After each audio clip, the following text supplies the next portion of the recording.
کسی کو کچھ دینا ہی ہدیہ نہیں ہوتا، بلکہ کسی پر غصہ آ جائے تو اس کا اظہار نہ کرنا، اور کسی کے راز معلوم ہو تو انہیں چھپانا، کسی کو معاف کرنا بہت مشکل ہو تو اسے معاف کر دینا، کسی کی عزت کو تار تر کرنے سے اپنی زبان کو بچانا بھی ہدیہ ہے، بلکہ یہ قیمتی ہدیہ ہے۔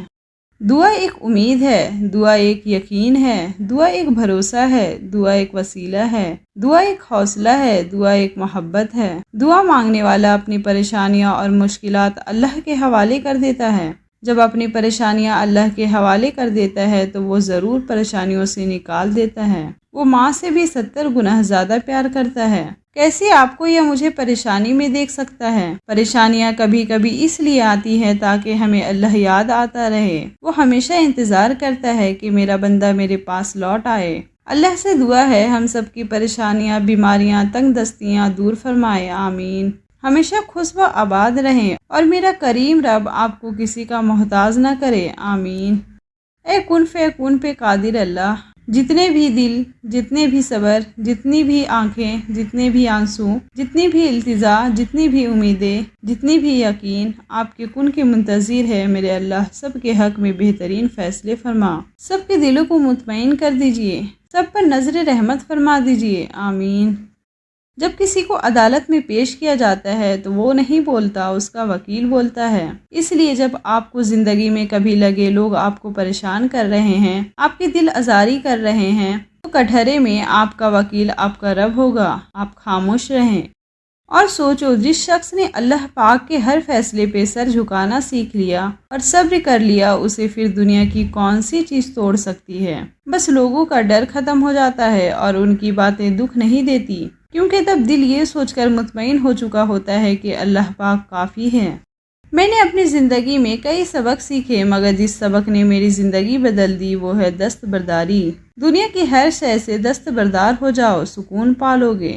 یہ بات تو طے ہے کہ مجھ میں بھی یہ چیز اس سطح پر موجود نہیں ہے، لیکن جب کسی چیز سے دستبردار ہوئی، سکون مل گیا۔ ہم ہر چیز کو اپنا سمجھ کر اس پہ حق ملکیت جتانے لگتے ہیں، بس یہیں سے بے سکونی کی ابتدا ہوتی ہے۔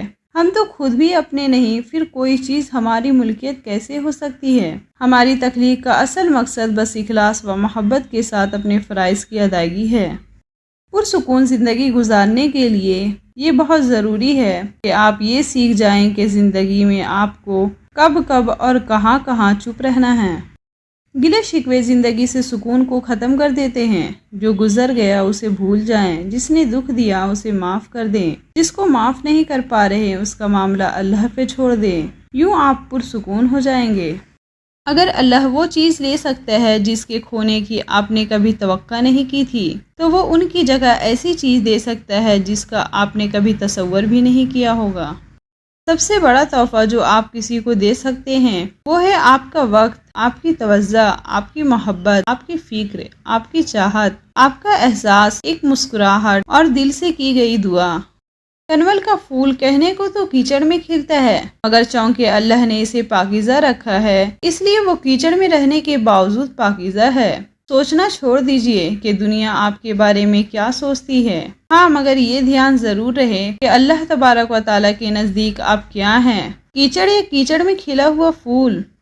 دل کا بوجھ کسی کے سامنے ہلکا کرتے کرتے بعض دفعہ ہم اپنی ذات کو ہی دوسروں کے سامنے ہلکا کر دیتے ہیں۔ پریشانیاں بتانے سے کم ہو سکتی ہے، لیکن اس کو بتائیں جو اس کے قابل ہو۔